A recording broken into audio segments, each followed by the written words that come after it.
you have to get recordings and stuff. I actually want to give you the name of the guy that and some names of people that I would recommend you if you want to get into it, of different. Let me take this. I'm gonna erase this thing.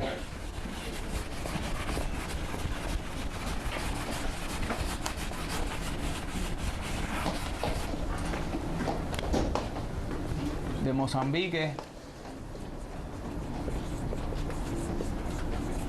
like that. His name is Peyo Afrogan. That's his nickname. His real name is Pedro Izquierdo, something like that. Okay, that's his real name. You can Google and see if there is something in YouTube maybe or something like that. He was the one that created this rhythm. Okay, there is records of him singing actually all the different parts of the Mozambique itself and the conga rhythms also. So you can hear him singing and improvising on top of these things. Is quite unbelievable what he does. He passed away.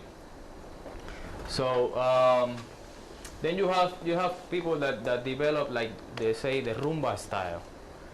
There is a very famous and really good band. It's called Muñequitos, like that, de Matanzas. Okay, there is another band also that is called Afro Cuba, the same, de Matanzas. Matanzas is a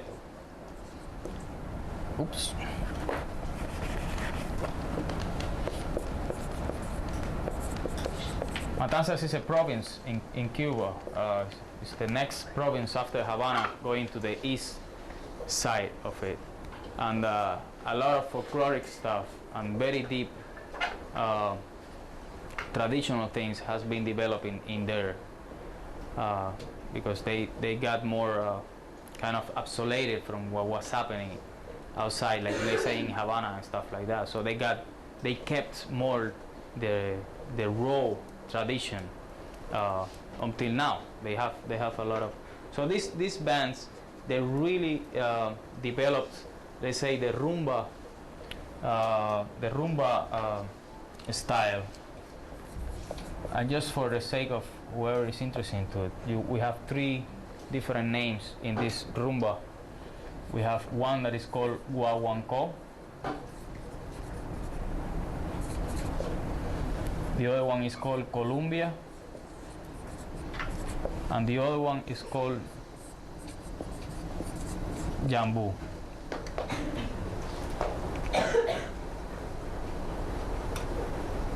Then you have, this is in the more, let's say, traditional or more Afro-Cuban stuff. Then you have like popular bands, which are thousands of it, but I'm gonna mention a few of them that has actually influenced, and I really like them.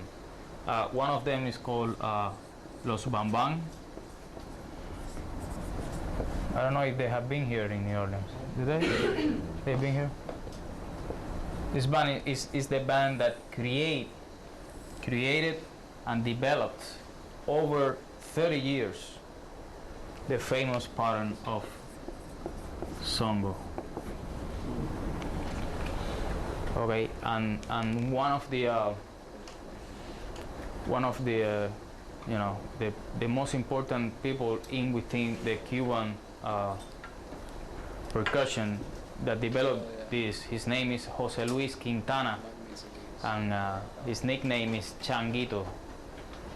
This guy is actually very deep on what he does, and what he did is he started incorporating all this, let's say, tradition of Afro-Cuban stuff and put it into a context of popular dancing, and that was created with this band. And he actually developed a lot of these different let's say, patterns in within the songo itself.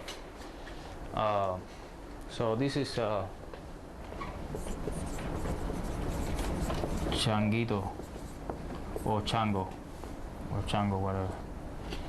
So there is also different kind of bands like charanga bands that play, play cha-cha-cha, play different styles of music that incorporates actually different instrumentations like violins and flutes and just cellos also. It's a lot of different variety of Cuban music that it has been developed since the beginning of the 20th century, most of it. There is a really good band also called Aragon.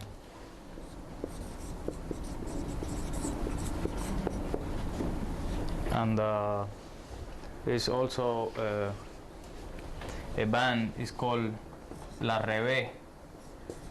Revés is really quite of a band also.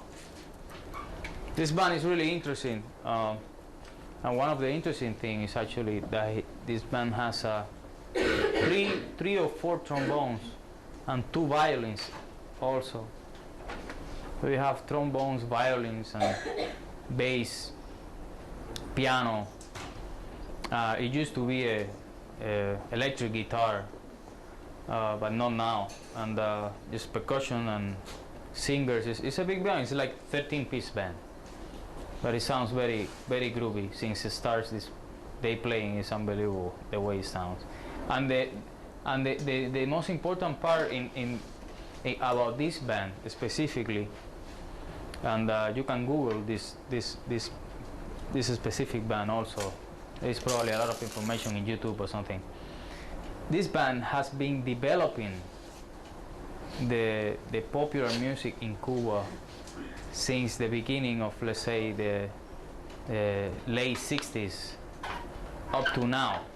And you see in their discography and all the things that they've been doing, they've been working with, the development of the music, how it has been developed. It's not like these guys were hits in the 70s and when they play now they sound like the 70s. They don't sound like the 70s. They sound like now. It's still with the same style. It's still using the songo tradition and incorporating all this basic foundation with it, but with the sound, the actual sound that is happening now in Cuban music. And that's why I admire them so much, because they actually being capable to develop their own sound. You know, it's not that like any kind of other band that you have. Yeah, this band sounded great in the 70s, and you hear them now and sounds like the 70s. So okay, you might as well just buy the record. You know, if they haven't developed anything in 30 years, what's the point? You know.